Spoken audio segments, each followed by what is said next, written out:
Welcome back to the podcast. That's how we want to start. That's how we want to start. Well, how are you guys? How you guys doing? You know, Good.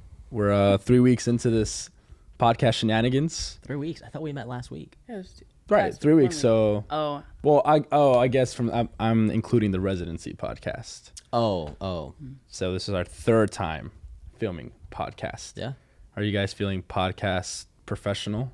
I'm 2 cups of coffee in. I'm ready. I'm good. I'm hydrated. I'm hydrated. No Capri. No Capri Sun today. No Capri Sun today. Yeah. There is one in there if I need to get it. If I start going on a low, I'll go get the Capri Sun. Just snaps fingers. There's a Capri Sun. Well, we were, as we were opening the podcast and talking, we were discussing really very naturally the topic of friendships and what it looks like to have friendships and what it looks like to build healthy friendships and to be a young adult. A lot of our life is friendship, right? Especially if you're a single young adult, right? You're not in a relationship, or you are in a relationship, you're not married. Friendship is super important for young adults. I know it's been super important in my life and being in a community and being plugged into intentional community. And I think there's different levels of friendship, right? Like you have your core group of friends, right? That you are transparent with, open with, completely, right? They know everything about you. You know everything about them. Then you have like maybe more of a open friend group that you hang out with, occasionally. So friendships, I feel like they're a big deal. They're a big deal in my life. I don't know. What does friendships look like in your life coming up in this young adult stage? And yeah. I think friendship actually, one of the things, now that you're saying it, I'm thinking about it. Actually, I think one of the things that's interesting is I think when you cross significant mile markers in your life, your friendships change. And it's not always that way, but friendships are often built, I think, around community and commonality. And so, like, I noticed, I tell some of young adults, like, I'll tell you 2 points. I think that when you get married, things change. Like, I think as you become a married couple, if all of your friends are single, then I think there's a dynamic change that happens there. Maybe you stop getting invited as much, or they stop because is it because you as a married couple don't want to get invited, or like single friends assume you don't want to get invited? I think it's a second one. I think it's different in every Yeah, situation. But sure. We kind of were like, guys, like we're still want to hang out with you. We're still cool. We're guys. still cool, right, guys? I mean, we're still here. No, but and it's not forever. That's not everybody's experience, but we felt Yeah. that we're like, oh, like we're kind of and we had different groups, but one group that was mainly singles, we felt like there was a shift in like, oh, you guys are the married couple, so it's kind of you've entered into a new category. So that was an adjustment for us. And then I think there's a natural adjustment that starts happening from the inside of just the new season that you're in, the conversations that you're having about being married or the flexibility and time that you have. Then you add kids in there. Now you have a kid, right? I have my son, and that changes the whole dynamic. And I find, not that you can't relate with people that are not in your season, but I think you're drawn to people that are young, married, have kids, navigating the sleeplessness and the challenges, because it is, I think those shifts specifically are dramatic changes compared to the single life. Yeah.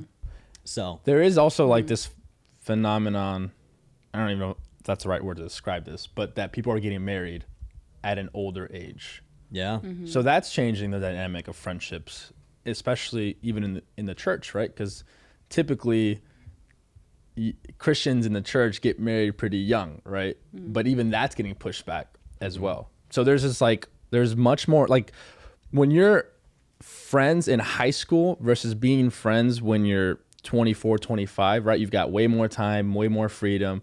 You've got maybe a little bit more money. And you can do more things with your friends than you could when you were high school and college, right? Because there was much more restrictions. And I think there's like this, there seems to be the shift in friendships in the church, in the world, because of this marriage thing getting pushed back. And I don't know if that's a good thing. I don't know if it's a bad thing, but I've definitely noticed that. I feel like we're bleeding now into like romantic dating more. back. Go back to slowly. friends. Yeah, relationships are hard. Period. Let's end the podcast there. All right, have a great day. Relationships are tough. No, I agree though. I think like high school, it's like you're trying to be friends with everyone. I don't know about you guys, but in high school, Yeah, I was yeah, like, I remember yeah, that. I wanted to be friends with everyone Yeah. and like have a good, like happy sort of relational feeling Yeah. in every friendship. Yeah. And you kind of graduate high school and you're like, where did everyone go? You all Right. go to like separate colleges or you don't go to college or whatever. And you have to rethink what relationships are and what friendships look like and who you are in the relationship and what people bring and what you're looking for. I mean, it's a whole ball of yarn. It is. So talk about that a little Tangled bit. one. I want to Yeah. hear your guys' thoughts on what are your thoughts about what you value in relationships now and what you look for compared to what you used to look for in a younger season of life. That's a good question. I think in the younger season of life, I wanted to just have fun. And yeah, just like have fun, like be able to laugh, be able to create memories. Even if it was something small, like going to the park together and grabbing ice cream, just have like constant fun. And now what I'm looking for is people that I can have fun with for sure, but people more than anything, that I could have like intentional conversations with. So I'm thinking about like even on Sunday after softball, went to a barbecue. It was actually one of our leaders' cousins' graduations, and they just had a bunch of extra food. And so it's like 15 of us that showed up, and her little cousin's like, who are all these people coming to my graduation party? But it was fun. But and even in that at that barbecue, I was having a conversation with this dude who he just started coming to New Life about 5 months ago. Just gave his life to Christ about 5 months ago. Wow. But man, he's hungry and on fire. And so getting to just have like, we weren't just talking about what do you do for work, what do you do for fun. It was like, man, and I was reading like through Romans and and this is all so new to me, and like just being able to have those really intentional, deep conversations about faith, about life. And so that's what I'm looking for more in friendships now, that I can go there with you, right? It's fine if it takes time to get there, but that I know it will get there, and we can have those conversations is really what I'm looking for now. So commonality, depth of relationship, Depth, yeah. kind of beyond Depth, just yeah. do we have fun together? Do we enjoy Yes. each other? Yeah. What about you, Lauren? What do you value now that you didn't value before or value different? I think life is about like your 20s, your early 20s, like 18 to 30, I'd say, is like about building character. And I think in high school, it was all about having fun. It was like, whose house are we going to? Right, like, yeah. which McDonald's? Like, you're just trying to like find the next best like high pretty Yeah. much with your friends. And then you graduate and you realize the world is a very different place, and it's not, mom dropping you off to high school. It's like, take the bus. How do I do, Yeah. you experience life in a different way. And so I think a lot of the 20s for me has been finding people that like value what I value, but on a further path, if that makes sense. Like, I love God and I want to know him more. So like, how do I surround myself with people who love God and want to know him more? And I know that naturally by hanging out with them, I'm going to be challenged in my own values and what I believe and what I live by. And that's going to only strengthen what is already there. So I feel like I look for people that live with a purpose and a mission, and they're not just like filling their time with buying nice shoes. Like That got pretty specific. Filling their time with buying shoes. Buying nice stuff. but like things that will fade or things that Yeah. don't have like Don't last. that depth, Yeah. that it's not going to carry you through life. Your shoes, like, Yeah. but people who have good character and who have gone through really hard things. And I think I also look for older friends, honestly, just because they've lived more life and often are a little bit more bold to call me out on things. So I think I look for that. That's good. You triggered a thought when you said surrounding yourself with people who are also like-minded and all that stuff. And I just wanted to point out that I feel for like a lot of our people who are in spaces where there aren't a lot of like-minded people, right? Like whether it's work or school, right? Like it can be hard to like let's say, let's put ourselves in someone whose shoes, who is a new believer, maybe 6 months into their walk with Jesus, who had been living a very different lifestyle, right? Maybe, they work in a secular setting or they go to school, right? And everyone around them is just people who they've always been friends with. I feel for that because, I think a person like that wants to create deeper friendships. And I think as Christians, we have the opportunity to have deeper friendships than anybody else, than any other person who's not a believer, because it's a spiritual friendship, right? Like it goes deeper than just our bonds, but it goes as deep as the blood of Jesus, right? And so for me, my best friends have always been believers, right? Not because I couldn't befriend or be best friends with someone who wasn't a believer, but there just wasn't that like layer of the spiritual bond. And so talk to me about what would it look like, or what does it look like for someone who's new in their faith, 6 months into their walk, and why should they be intentionally seeking people who are also believers or like-minded, right? Who they can still have friends who aren't believers, but why is it essential for their walk to develop those friendships? You'll go first? No, feel free. I think that one of the key things is that, and we all know this, but our friendships and the people, I like to say, because sometimes you have friends that you don't spend that much time with, but I think the people that you spend the most amount of time with, your friends that you spend the most time with, are the greatest influencers on your life. Yes. And people always say that you're the sum of the 5 people that you hang out with the most. I think the Bible has a lot to say about that, right? I mean, the Bible talks about the company that we have around affects us, right? Yeah. And so I do think, here's what I think. I think that sometimes we're not intentional enough to choose the right relationships in our life. And when you're going to a situation specifically like what you're saying, you're new in the faith, you're 6 months, I think it's really hard to live a new life with old friends. And so I think if you're trying to live this new life that Christ has called you to, when you talk about what Scripture says about this person is they were dead, now they're alive. They were blind, now they can see. I mean, it is a complete change in their life, not like an adjustment. Right. Yeah. This is a night and day difference. Yeah. And so, all of this stuff starts to change in your life.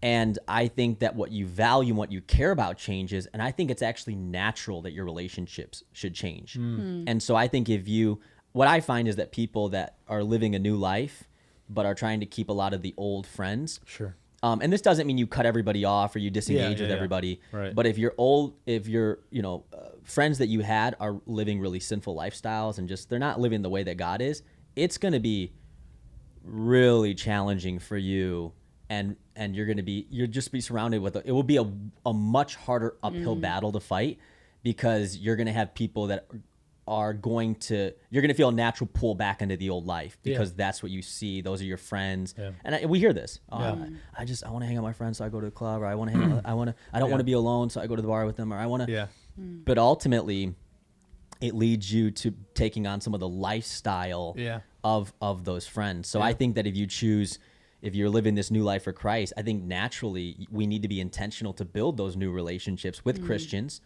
and people that have the same values as us, right? They care about not just what people think, but what God thinks about their life. They want to live in a way of purity. They want to, live with the eyes of faith and with in a holy way. Yeah. And so I think it makes a huge difference who you choose. Yeah, most definitely. Yeah, I think there's 2 things you said. There was intentionality, and the second thing is like what we value, we become.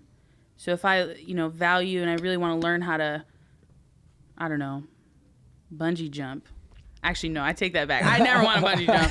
If I want to become like a hairstylist, I need to learn the tricks. And so I surround people. Yeah. I surround myself around people that also value that and, want to grow and strengthen themselves in those skills and stuff like that. So I think finding people and being intentional, seeing what does this person have? Like, I think we're just like, I think so often in friendship, we really want to just feel good. Yeah. Like in friendship, we just want to feel good. We just want to have a good time. Yeah. Even as adults, like everyone loves a good time. Yeah. Everyone loves to laugh. But when it comes to talking about really intimate, hard things that you feel that you've experienced, it's so much harder to let people in and have a friend. Like you just have to and that's where I think intentionality comes in, is what does this person have that I don't?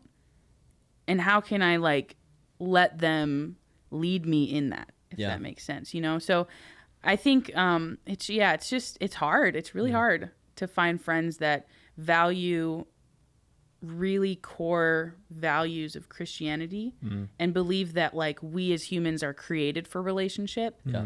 And our culture now is like, oh, you know, scroll through Instagram and you're going to have 80,000 opinions of what you should put your value into. Yeah. Or it's very confusing in our culture right now. Like, what is a good relationship? And the only piece I've found is when I pursue like the biblical standard of what relationships are. It's like love your neighbor as yourself. Like, take care of yourself, pursue the Lord, and like it will happen, but it's going to be difficult. You know, I think that point that like friendship is hard is like really key to understand. It's not something that comes easy. And I think a lot of people wish that it would. And so they give up or they don't go deep out of that fear.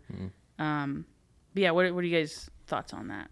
Yeah, friendship is definitely hard. I think, and what's hard about it is not necessarily finding the people to be friends with, but it's allowing yourself to open up and get to a place where you're open, transparent, vulnerable, within the right context with the right people. Like that's, to me, at least, that's the hard part. Like, okay, I gotta let this person in, and you know, even if, you know, and I don't know how they're gonna respond. Maybe it's, you know, for the very first time you're developing, you know, a friendship with somebody, and that's the hard part for me, at least, is allowing that person in. But what I've noticed is it's worth it. Like when I've done that, like it's been super worth it. There's just, again, I think it comes back down to that it's a spiritual bond, like it's a spiritual connection that you're having with this person, that is only because of Christ. And when I get to have that intentional friendship, like I feel refreshed and refueled, and I'm like, man, like that filled me up and gave me life. When I'm able to have those conversations and develop a friendship like that. But it's hard. There's no doubt about it. Like you at the end of the day, you have to make the decision: am I going to do this or am I not going to do this? And swinging back around to the intentionality piece, I think that it's both intentionality to choose the right friends and intentionality to remove the wrong friends. I think it's both those elements. And I find that in both the dating relationship, but also in friendship, that kind of like what we're all saying is people oftentimes are just drawn to, do I have chemistry with this person? And chemistry is an important thing, right? And even having fun. Like having fun is an important thing. We don't want to just have relationships where it's just, we have like some deep values in common, but we have like no fun. There's no chemistry. And chemistry's there or it's not. I mean, it's just, it's there or not. But it's not the ultimate thing. And so I think we need to be looking at because that's how it happens, right? Think about how you build a relationship. You're at a gathering, you meet somebody through somebody, you hang out, let's go get this, and you're just building based off of most of the time, because you don't know them, chemistry. Like you don't know their character, you don't know what they value, but after time you do. And I think that we need to, as we're getting to know somebody, just like in a dating relationship, as we're getting to know friends, we're asking ourselves, not are we better than them, but do they have character? Do they value the same things? Do they value not just the same things, but do they value the thing? Are they the type of person that I would want to be more like? And I think those are important things. And it is, I'll tell you this, one of the most difficult things I've ever had to do in my life has been removing friends from my life. Like, I'll give you a specific story. I had a really good friend, still really good friends with him, but was really good friends, and he was a Christian that was living a backslidden life. And I remember when I was around him, and it wasn't a lot at that point, but this is like one of my closest friends. When I was around him, I would leave and I would feel tempted to compromise. The best way I could say it is not like go out and just like sin. But I'd feel tempted to not live as passionately for Jesus. Interesting. That's what I would feel. I'd be around him. I'm like, like maybe I need to pull, like maybe I don't need to be as generous. Maybe I don't need to be as as committed. Maybe I'm too committed. And when you're around somebody that's living lukewarm, it affects you. And I remember having to have a conversation with my dad, and I was getting emotional because I said, Dad, I realize that when I'm around this friend, as much as I deeply love this friend, I've had a relationship with years, I feel like when I'm around them, when I'm around this person, I actually feel like my fire goes down. And I want to be around people Christians, where my fire is strengthened. It's greater. It's hotter. It's like, I don't want to back down. I want to live greater. I want to, I want to love Jesus more. I want to sacrifice more. And the people that were around deeply affect that. And so I made a conscious decision because I knew the effect it was making on me, to actually distance myself. Like not as intentionally reach out, like actually create some distance and say, I'm not going to reach out. Like I'm going to distance myself. And I saw a positive effect in my life. Thankfully, he's had a turnaround in his life, and we're able to have a deeper relationship. Wow. But the Bible actually speaks to this.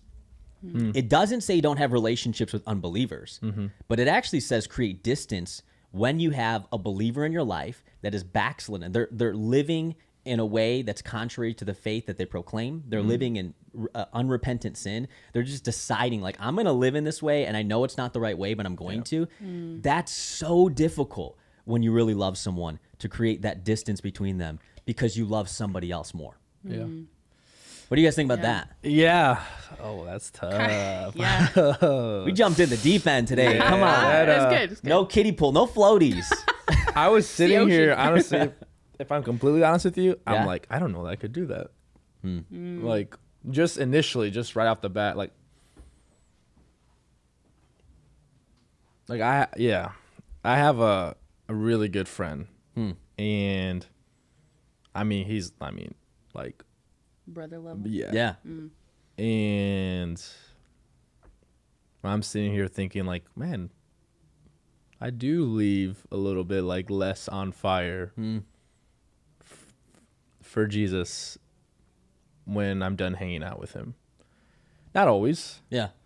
but I have noticed that, and I'm like, I'm like, what does that mean? I think we're at a friendship, or I think how I'm like thinking about it is, can I go up and have a conversation with him? Like, he's not like backsliding. Yeah.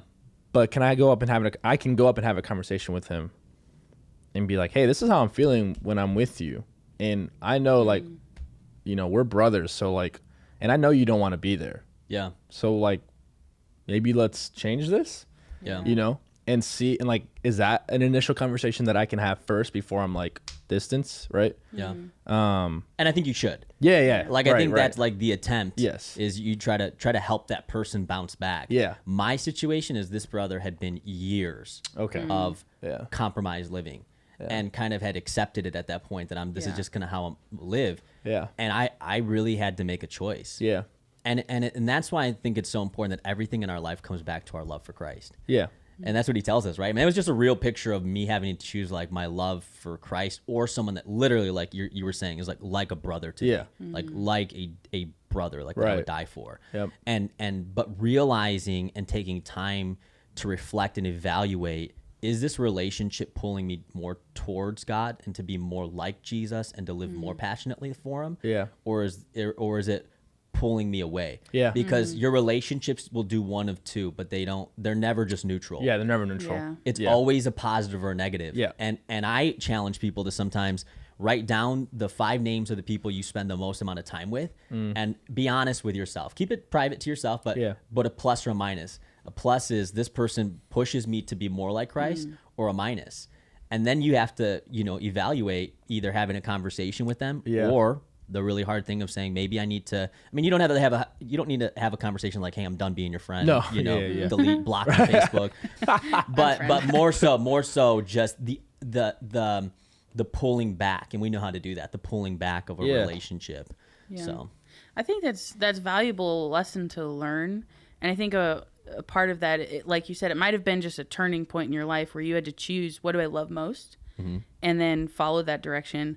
And kind of where my mind was going when both of you were talking was, like, I have been the friend on the other side, where, like, I was the one that was backsliding. I was the one that was being passive or apathetic in my walk with God. Yeah. And I've had friends where, and I think for valuable reasons, have backed away for this reason or other ones. And I've also had, who are still my friends to this day, really like these, this one friend literally was pretty much like, Lauren, like, pull it together. Like, what are you doing? You know, kind of similar. Like, she had that relationship with me where she could call me out and say, like, you need to be done being apathetic. Like, you need to choose if you're in or you're out, and then you need to go all that way. Like, whichever way you choose, be all in.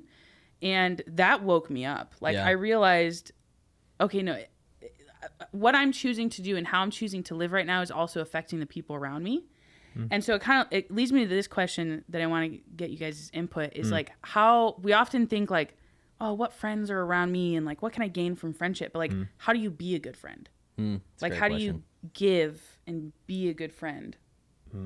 Like the flip side. Can I tell you? I'll speak to it, and I'll speak to it in two ways. I'll speak to it in the fact of this is what I absolutely 100% value in friends, and I don't think people do it enough. I don't think, and I'll tell you why they don't do it. Let me say what it is. I think one of the things that a good friend is, like a friend that's like a treasure, like someone you hold close to you, is someone that is honest with you. Oh yeah. Like someone that's just honest. I heard this illustration before it was a good picture for me to just ask myself, like, what type of friend am I and what type of friends do I have? Is who's the better friend? Who's the truer friend? Is the truer friend the one that you're at a party together with them and you have a piece of lettuce in your teeth the whole time and everyone sees it at the party and your friend sees it too, but because they don't want to offend you, you know, or make it awkward, they don't say anything. And then you figure it out on the drive back? Or is the real friend the one that says privately, hey, come over here, you got a little something in your teeth? And I think all of us could say the real friend's the one who points out the thing that everybody else sees, the thing that you need to change, the thing that's going on. I think that's the real friend. But here's the thing.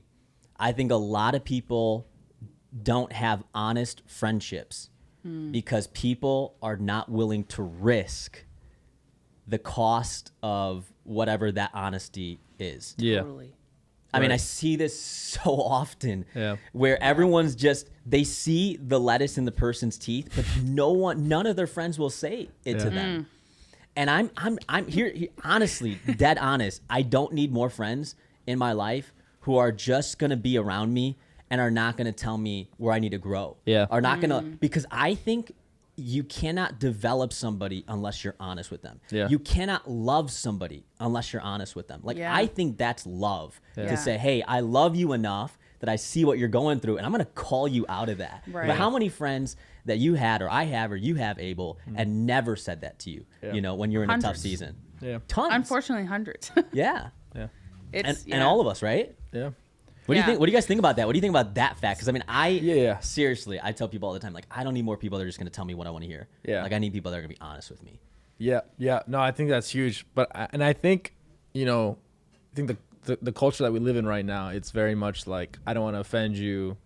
You know, so I'm gonna. Your truth is your truth. Your truth is your truth. Your lettuce is your lettuce. My lettuce is my lettuce. Come on. You know, and it's, you know, and I think, you know, a lot of people who maybe are either young in their faith or that mindset has come into how they view friendships, even if they're believers. It affects, you know, that honesty value, right? It affects coming up to that person and telling them, hey, like, I've noticed X, Y, Z. And not to say that I'm better than you, but I want to grow with you, right? So how can I come alongside you? And I think that's huge. Like, my deepest friendships are ones that do that. That come alongside each other, that hold each other accountable, and are honest with each other about the areas that we need to grow in. And you've built the relational equity. It's there. They know that you love them. They know that you care. But there is a bridge that you have to cross. And I see it all the time. And people are not willing to cross it and love their friend in a way where they say, in a private way, right? Not in front of everybody, but in a private way. You take them aside, you sit down, you go at their house, and you're just honest with them. And that actually deepens the friendship. 100%. It deepens the friendship. Like okay, I'm going to use an example between you and I. Just a couple weeks ago, you and I are having a conversation, and I was like, hey, can I be honest with you about something? Yeah. And you're like, yeah, please. And we had an honest conversation, and I felt like after it, I was like, I feel like that deepened our friendship, you know, in a way that it hadn't before. Yeah. And you just see that like with having conversations, those honest conversations with people, like if they value growing and if they really value you, they will hear your opinion and really take it to heart and apply it as well. And I think in today's culture, one of the things that I helped in our relationship that I helped do is I invited that in. Yeah. And I almost feel like because of our culture and our relationships, you have to. I mean, some of your friends are like they'll tell it how it is. They have that on lock. Maybe they're a little too honest, you know.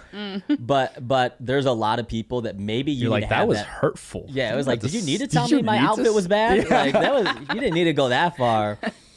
But I think I almost feel like in today's culture, you may need to have conversations with your friends and actually like invite that and say, hey, I want you to hurt anybody. Yeah, what I want is I want my friends to be honest. And I know we had that relationship. So if you ever see, this is what we said, if you ever see anything I need to grow in, anything I need to improve in, anything that I don't see that everybody else sees, like let me know. That's a way that you can be a good friend. Yeah. Because some people are just so, they are really adverse to like fights or problems. Yeah, confrontation. Confrontation in general. Conflict, Like just 100%. Run from it. Oh, yeah. Yeah. I think that like opens up, like when you invite that in, that's vulnerability. Like I think a lot of what we've been missing in our friendships has been a healthy sense of vulnerability, of being able to say, hey, I know I'm not perfect and I want to grow in this area. Well, can you come on this journey with me? And can I come on this journey with you and do that? Like that is a different type of friendship. Like that's a very intentional friendship on growth and growing together and deepening your walks together, especially like, and that's honestly, now that I'm thinking about it, it's a cool way. Like if you are a believer and you have a friend who's not a believer but you have a really close friendship with them, invite them into that and see if they invite you back into it. And like, I don't know, that could be a cool way of even sharing your faith in a way that's not like Romans Road, but living life together and growing together and being like, I see this in you, right? Or I see, and them doing it to you. I don't know, that is huge. That's huge for intentionality. So some of the values I've heard is we talked about honesty. We talked about, I guess you were kind of just talking about pushing one another. You were talking about, so friends that push one another to be better. Yep. You mentioned a little bit of vulnerability. Yeah. What do you think, Lauren? I know you asked the question, but what are some values that this is how to be a good friend. These are the things that you need to do to be a good friend. The one thing that's running through my mind right now is checking your motive. When I see something in a friend, and my friends, my sister Audrey and my friend Lydia do this all the time, even Esteban, and they'll see something that I said or did that was hurtful or was not loving, and they'll point it out. And I feel in that moment like this, like, no, like instantly, like you're defensive or your immediate reaction is just to disagree and not to believe it's true. And then I stop and I'm like, okay, Lauren, they literally get nothing from telling you this. Yeah. Like they themselves, like they don't get anything from pointing out. Yeah, it's all a risk and they get nothing from it. So it has to be like a good friendship love if they're doing that. And so realizing too, what is my motive and also pointing out things in my friends. Is it to make them feel smaller than me? Okay, then don't do it.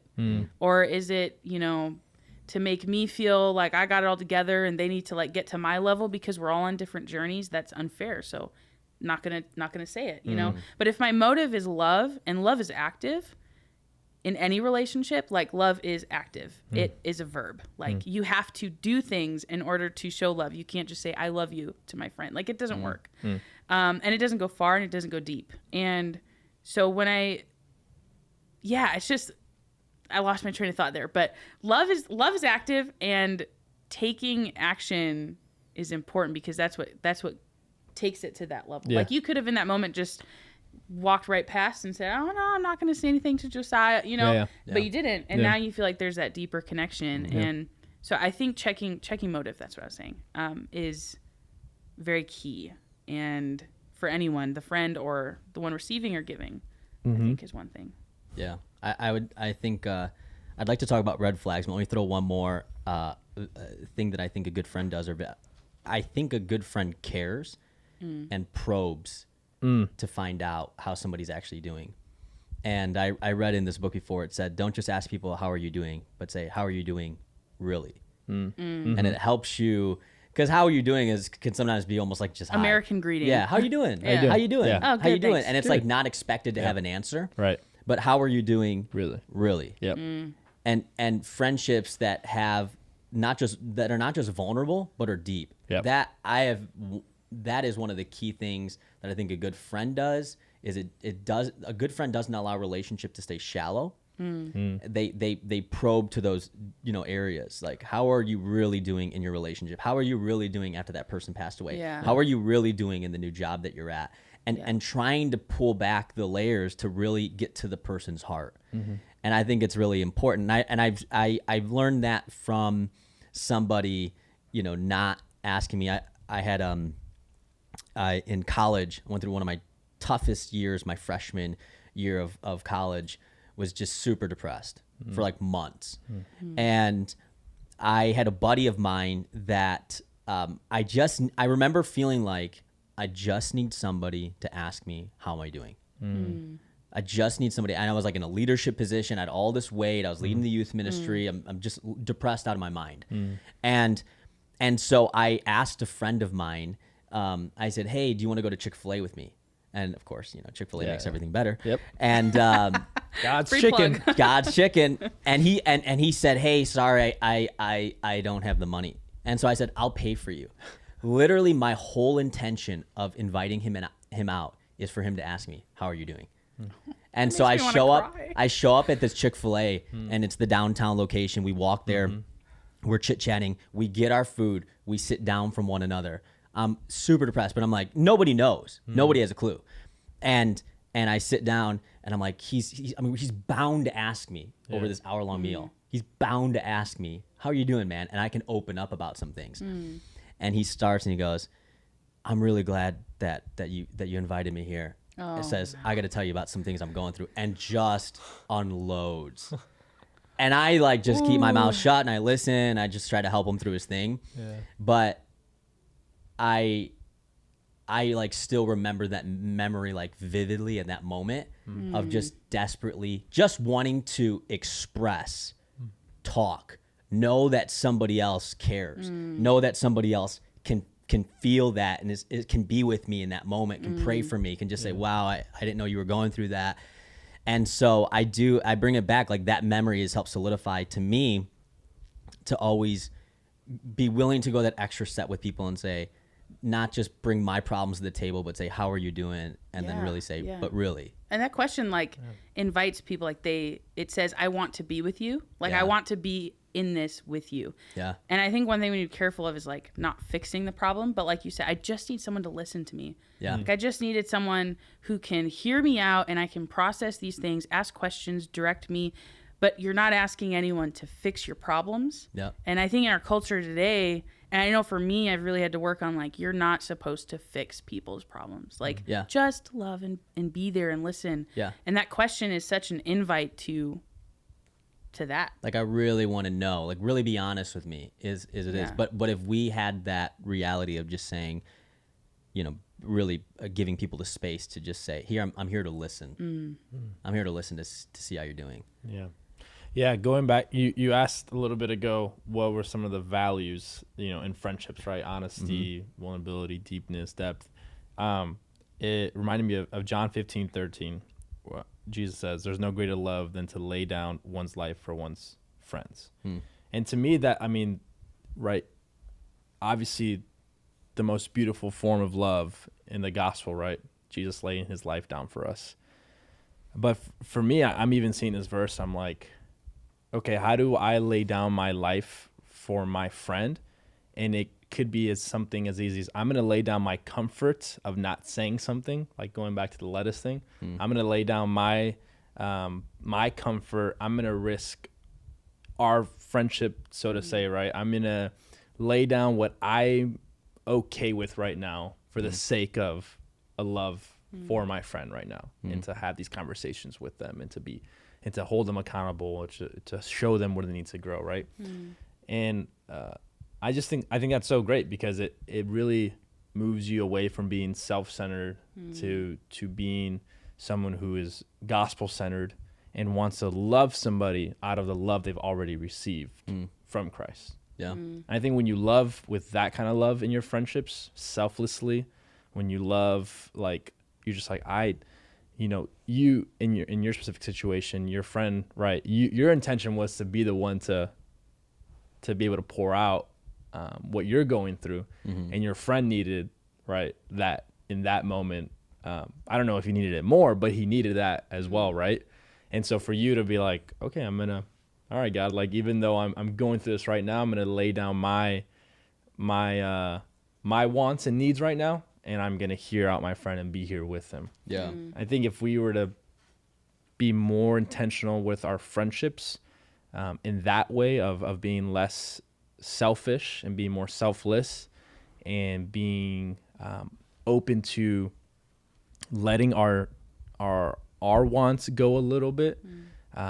Not that you need to let them go completely, right, in your needs, right, and completely put yourself in the back burner, but if you could just put that other person first, that for me has developed deeper relationships and deeper friendships in a way that I don't think can when you're putting yourself first constantly. You know, one of the after effects of that season, of like that depression, and it was months long, I remember I was a little bit of time after that, kind of right after that, or towards the end of it, I went to a breakfast restaurant with my parents, and I was talking with them, and my dad still remembers this period, because he remembers that I had gotten jaded towards friendship, because what I had always been taught, and I remember telling him this, I said, Dad, you always taught me that if I, treat my friends in a certain type of way, if I love my friends in a certain type of way, if I ask those questions, then that's what I'll get back. If I care, then they'll care. If I love, then they'll love. And I was like, I was just jaded against that. I was like, I have been a great friend. I've gone above and beyond. I've loved people. I've cared for people, and I haven't got that back. And especially through my most difficult season, the friends that were supposed to be there weren't there for me. And so I went through this period of being jaded, of being like, I don't see the value in friendships. I don't want that. I'm hurt by it. So what do you guys say to someone that may be there, that may be hurt from a close friend, a betrayal, maybe hurt by somebody leaving, maybe hurt by something happening, where they maybe don't see the value in friendship right now, because it's coming from a place of, I've been hurt? Oh, Lord. Having been there, I think one thing would be to not isolate. Like, don't pull away and hide in a little corner hoping that you'll heal one day. Like, being with people heals you, and inviting God into that pain will bring healing. But I think we so often play it safe and isolate in our room and bury ourselves in our video games, hoping that one day we'll wake up and just feel better. Yeah. And it doesn't work that way. And I think the second thing would be asking God, and just being honest, having an honest conversation, like, I was really hurt by this person. I don't know what to do now, because I feel lost. Like, there is no one who would deeply care for me with where I'm at. So, like, would you bring someone, or would you show me who to talk to? And I've literally prayed that prayer, and some of my closest friends have come through that prayer. And I think God is, he is relational, right? He created relationship. He created us to be in relationship. So he has all the answers. Yeah. And we don't think to ask him. But like, he's literally here right now with us, and he cares about us being in good relationship. And so I think asking his opinion okay, who do I talk to? And it might be intimidating. He may tell you to go talk to some 35-year-old or some 45-year-old or a 60-year-old or maybe an 18-year-old. And it's out of your comfort zone, and it doesn't seem right, or it doesn't make sense. But just trusting God, and like we talked about last week, having that faith, believing that he cares, you know, he cares for us in a way that we will never understand or be able to comprehend fully. Yeah. And trusting that he'll bring those people that would, you know, ask those questions. How are you really doing? You know, help you heal. Yeah. Two passages come to mind. I'm going through Romans right now, like my personal Devo time. And so I was reading Romans 12, and there's a verse in there. It says, don't be conformed to the world, be transformed by the renewal of your mind. And Paul goes on, right? So that, and then we're going through this series in One Youth, going through different storms in the Bible and what these storms say about God, what they say about us, and what do they say about how we should respond in storms. And we are looking at in Acts 27, Paul is on his way to Italy, and long story short, boat gets shipwrecked. But before it gets into this massive storm, the Roman officer is talking to the ship captain, and Paul's like, we probably shouldn't keep going because like it's fall, and so there's storms coming. And they're like, quiet down, Paul. And the captain goes, and the Roman officer decided to keep going, right? So they made a decision, right? And that decision came from within them, right? Knowing who they are and knowing why they wanted to go, right? So it came from within them. They decided to make a decision, right? And so I bring up Romans, I bring up that because it's really easy. I can numb myself out with video games, right? Or just distract myself out with something else, right? But that's not what God calls us to do, right? If you're sitting here and you're listening to this conversation and you are a believer, right? God calls you to the renewal of your mind, right? Through being in the Word, through being in prayer, through being in community. So you can make a decision, right? You could decide to continue going forward and put yourself in a storm, right? And this is what we were talking about yesterday with the high schoolers and middle schoolers, is that every decision you make will lead you closer to an unnecessary storm or will lead you closer to God, right? I think storms come in our lives and God ordains them, but there are a lot of things that we put ourselves into because of just the decisions that we make. So if you are going through a betrayal right now, it's hard, man. I know it's hard. I've been there, right? I'm sure a lot of us have been there.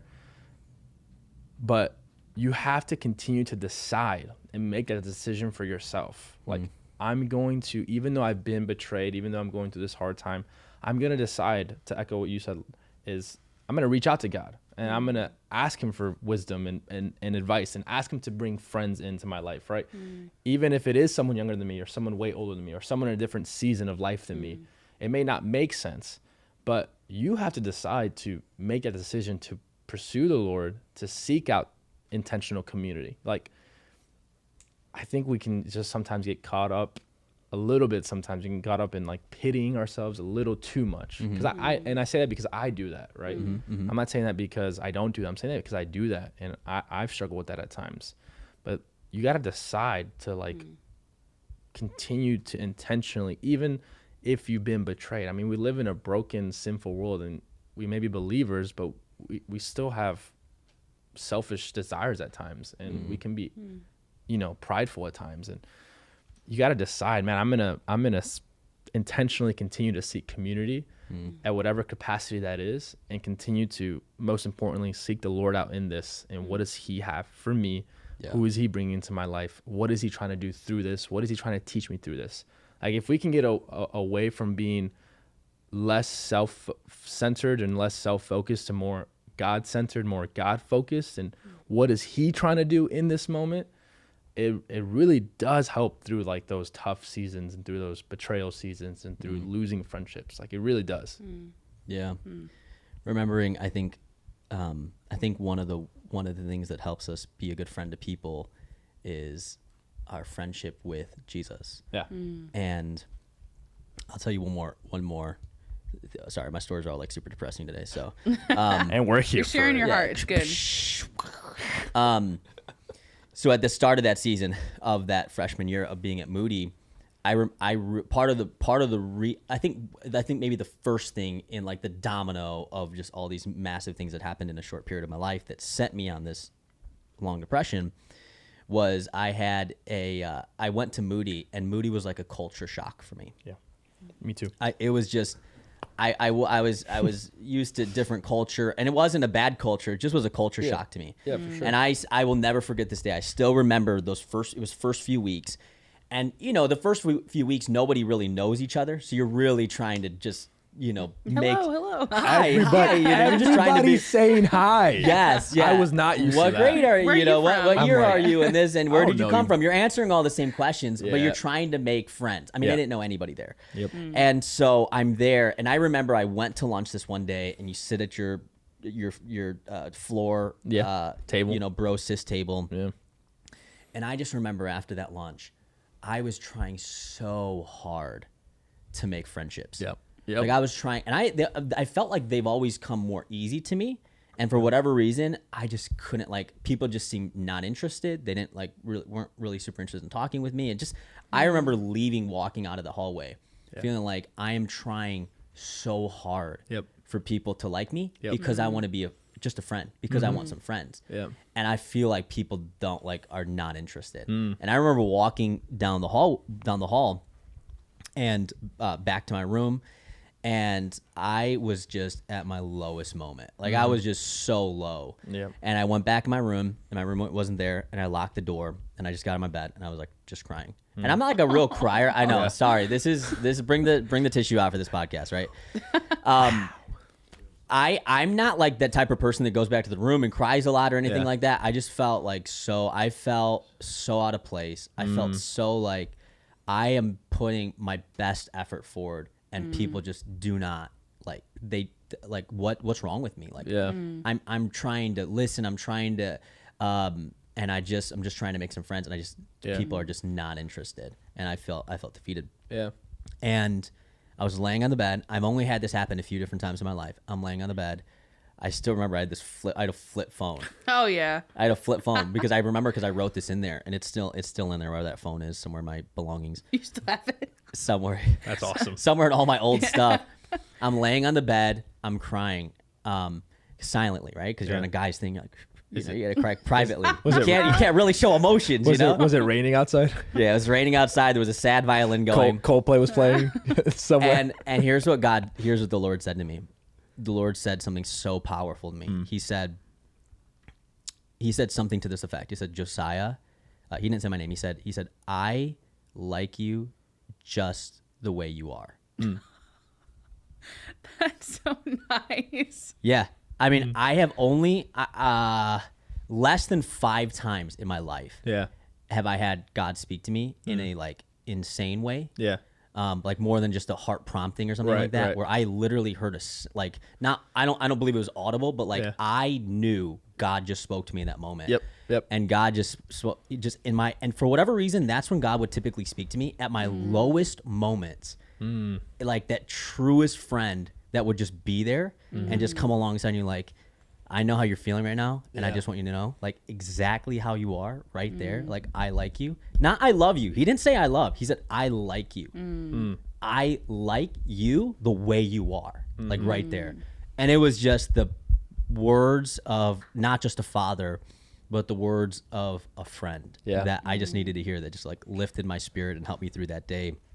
And I'll never forget that room with the door locked, and my friend who's Jesus just meeting me and just like speaking that into my soul. And I wrote it. I didn't want to forget. And I flipped that phone up and popped it in, popped it into the yellow notepad that was in that phone. Yeah. So that I never forgot. Yeah. That Jesus said that to me. Yeah. I think it's a beautiful picture, bro, because like if you can really understand how much God values you, that he sent his son for you to die, right? So that you could have a relationship with him. And if you could just find like all your worth right there, then we still need friendships and community and relationships. But maybe sometimes what we tend to do is we try to find too much value or too much you know, whatever it is, too much acceptance there when those things really should be found in our identity in Christ. I think we change ourselves. I think we learn naturally to change and evolve ourselves to be liked by people.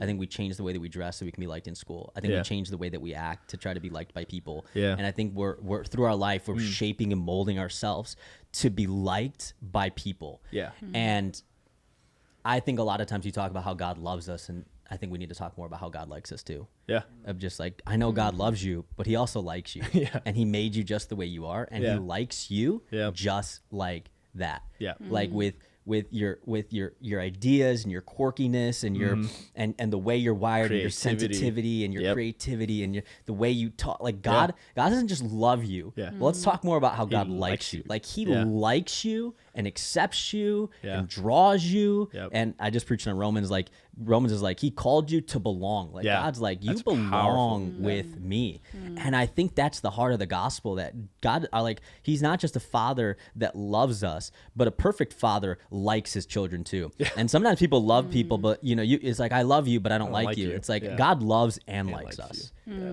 Like he really does. Yeah. And I think the truest essence of friendship that we'll ever have as a believer is a friendship with Jesus. Yeah. 100%. Friendship with Jesus. And I think that friendship with Jesus is the well that we draw from for our friendship and relationship with other people. Yeah, most definitely. I can't like stop thinking like God, like you just see God's heart so clearly through that little phrase. Yeah. I like you just the way you are. It's like, why would God, the God of the universe, say that in that moment? Yeah. But he saw like through all that you were feeling and walking through, and how you had tried in the dining hall, Yeah. and how you were walking the halls. And then in that moment, he just like that still small voice, you know, it's just like, wow, like God's heart. Yeah. Oh. He didn't have to meet me. He could have said, don't believe them. He could have said Or like, nothing. stand strong. Read this Stand Roman strong. scripture. Yeah. Reference the verse, but it's not. He just said, I like you the way you are. And it just shows how relational he is. Yeah. That he would decide to say, I want to show up in that low moment and meet you right there. Where no one is, you're feeling a certain type of way. And I just It's want like the greatest friend. I just want to be a friend. And that's exactly what our greatest a friend does. Like the best friend comes alongside of you and just says, like, you're loved, you're accepted. I'm here for you. I'll stand next to you. I'll be here. Yeah. Not preaching, not like Yeah. reminding you of all the things that you already know. It's just like, I like you just the way you are. Yeah. Just okay. You can just be, you know? Oh, it's beautiful. Yeah. Yeah. I love that. That's good. That's good. It's probably a good place to. Should I just tell another sad story? I mean, you're on a roll. I'll be on a roll. Yeah. I want this one to make me cry though. Yeah, no, I'll get the waterworks. But yeah, no, that was a difficult year. But you know, I learned an amazing truth about the friendship of Jesus, and I think it's helped me, and so. Yeah. But yeah, thanks. It's been a good conversation. Yeah. I feel like it has. Are we gonna get For another sharing story? your stories. Huh? Are you gonna get? You said you're gonna. I don't share have one? any more sad stories. I'm out. He's like, after God told me he liked me, I was done. You know, I went, woo. Yeah. I've been on a high ever since. Yeah, I've never struggled since that day. No, so yeah, I think it's an important topic though for young adults, for anybody. You know, what does friendship look like in your life, and start evaluating your friendships. Start looking deeper into your friendships. You know, start looking at what it means to build intentional friendships. Like I think friendships is a beautiful gift that we have from God. Yeah. And that we need to start taking advantage of them and really start doing them well. Yeah. Yeah. And one like helpful, I think, practical thing that you can do is think back from as far as you can go to the closest friends that you had, or the people in your life that you were closest to. Yep. And maybe you'll see a pattern, whether of how like you responded, and maybe a lot of people like backed away from you and you're like, oh, I'm the problem. Or you can see how the things that you're good at, Yeah. and those people chose to like walk away. So just kind of laying it all out, you know, Yeah. I think is a practical way to see how you're a good friend or how you maybe need some help. Yeah. Yeah. Be honest with yourself. It's Yeah. good. It's good. Cool.